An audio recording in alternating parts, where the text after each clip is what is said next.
Have you ever defied the odds with something? Maybe you've experienced setback after setback after setback, but still were able to get up after. If you have said yes, know that you are not alone. The truth is, sometimes it can be really difficult to get back up. Sometimes it can feel like the world is just throwing everything that it has at us.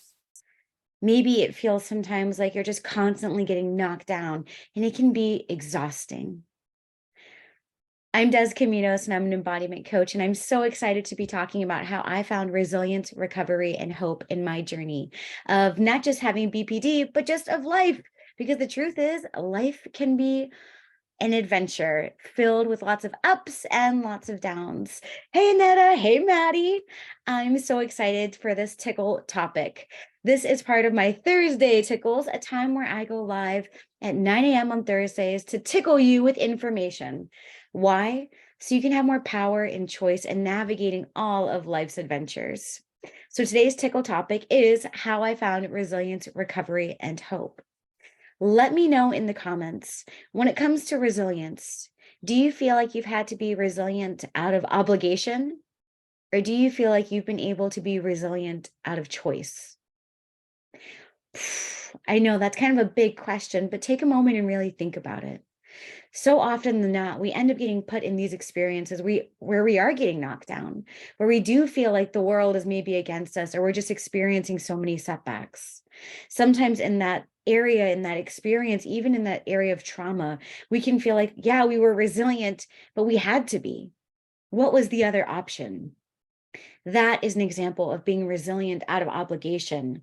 I was a resilient teen because I had to be, because of the traumatic experiences that I went through. Sometimes we're able to kind of shift that perspective and really start bringing in resilience out of choice. Now that I've had this experience, what am I going to choose to do? Is it still an obligation? When we can move from being resilient from a place of obligation to a place of choice, that's also where we really get to shift into a mindset from surviving to thriving. But I'll be talking a lot more about that. So hello, Instagram, and hello, women of wisdom. Let's get ready to get tickled. Sorry, too big of a tickle. So today I'm going to start with kind of my BPD journey. In 2014, I was diagnosed with borderline personality disorder. And that felt like the icing on my fun, dysfunctional cake of life that I had been living. I really struggled with mood swings, with intense fears of abandonment, with high anxiety, with a lot of emotional dysregulation. I also really struggled with impulse control, self-destructive behaviors, and self-harm. So it was really difficult for me to be resilient a lot of times, or at least to feel like that. And when I'm talking about resilience, what I'm talking about is that capacity to withstand or recover from experiences that might feel like you're getting knocked down quickly, or in a way that you can kind of return to your baseline, return to your normal. It was really difficult for me to feel resilient because I was always struggling with these self-destructive behaviors and self-harm. I mean, heck, I moved to a different country on a whim. It was the best decision of my life, but I really had this impulsive control. Anytime I would do something that made me feel like I was being knocked down, my version of being resilient was to escape, whether that was to escape with alcohol or with other numbing or dissociative behaviors, or to flee countries. I had this get up and go kind of attitude. But that was how I showed my resilience in that place of obligation. I didn't know how else to survive. And one day I was living in the Czech Republic and I was on a dirty theater floor, covered in shame and guilt and stale beer and popcorn. And I remember just being in a drunken stupor, covered with all of that stuff, with some other bruises as well. I really had to look at my life and reevaluate what was going on. It wasn't easy. But when I got out of that drunken stupor, when I woke up the next morning, I made a change because I realized that in my life, I really had to change my story to change my life. And that I was being resilient out of this place of obligation. But the truth is, I wasn't being resilient for myself. I was being resilient for other people.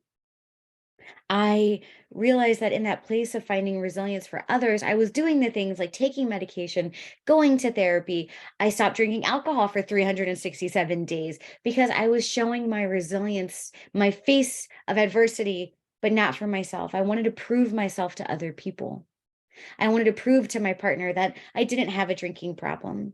I wanted to prove to my partner that I could do these things. And so I did, but it was all for them. It was also for my parents. Hey, mom and dad, I want to show you that I can do this, that I've got my shiitake together. And so I engaged in all of those behaviors that seemed like they were healthy, and they were to some extent. But again, my resilience at that time was coming for other people. So I had to make a shift. What does being resilient for myself look like? And honestly, it completely changed. When I was able to start bringing in that sense of resilience for myself, from a place of choice, not from a place of obligation or to make sure that the people around me were feeling okay and feeling like I had everything together, it changed the way that I was processing those experiences. They weren't just items on a to do list, but rather things that were actually motivating me internally. I began journaling. Journaling was a really big way that I found my resilience because, like I said, I was struggling with a lot of these BPD symptoms of intense emotions, distorted sense of self, and self destructive behaviors. It was a while for me to return to my emotional regulated baseline of sense of self. So writing was a really big way that I found my resilience because it was in that place of expression of writing and slowing down my nervous system, watching my thoughts come to life on the piece of paper before me, that I was able to regulate my nervous system and really connect to my resilience. What does being resilient look like and feel like to me? Not just because the people around me are saying that this is what resilience should be in my life, but because this is actually the experiences and the actions that are resonating inside of my body. So take a moment. Think about maybe sometimes that you've been resilient in your life, where you've picked yourself back up. In that place of picking yourself up and being resilient, were you doing it for yourself? Were you doing it for someone else? No judgment, for there's no judgment in healing. I'm here for it all. But really being able to become aware of that is going to be really powerful because it was in that place of redefining my sense of resilience that recovery became a lot more achievable, a lot more sustainable. I was able to start engaging in recovery techniques that were unique to me, that were based off of what I needed. A big part of my recovery, whether it was breaking away from self destructive behaviors and self harm, or finding responsible, easy ways to process the feelings that I was doing without escaping from the world and alcohol or work, was to connect with my inner child. Inner child work was scary as shiitake for me because I didn't want to look at my past experiences. I felt angry and I felt annoyed. Why should I have to? But again, in that place of recovery, I had to connect to my area of resilience. And my area of resilience for myself was looking at those deeper areas. So, just to kind of recap, one way that I found resilience was by redefining it for myself, choosing to be resilient from a place of love and sense of self, as opposed to a place of obligation for other people in journaling.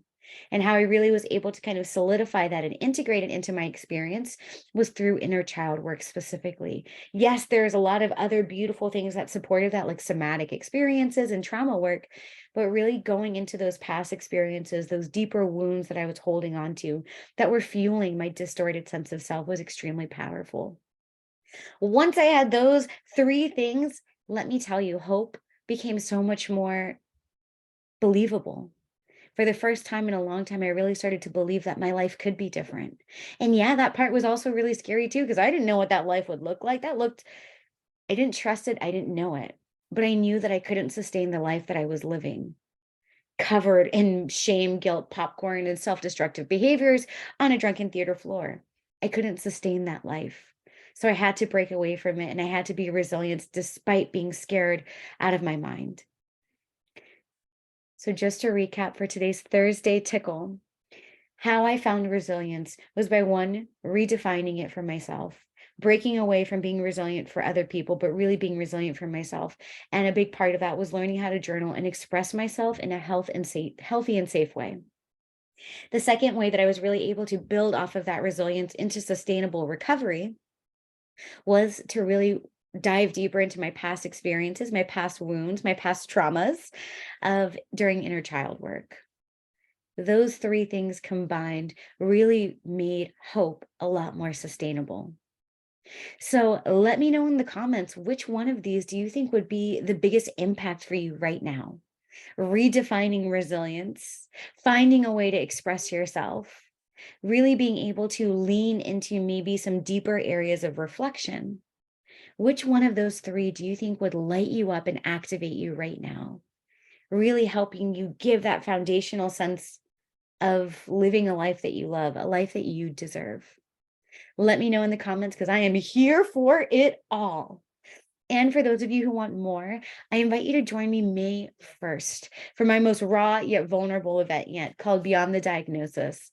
I'm going to share 3 ways to find safety, stability, and fulfillment no matter what is going on in your life. This is something that means so much to me, so I hope to see you there. There's a link in the comments as well as in my bio, or drop a little purple heart emoji, and I'll be sure to get you the information. I'm Des Caminos, and I'm an embodiment coach. And just know that I've got your back. We are all in this together.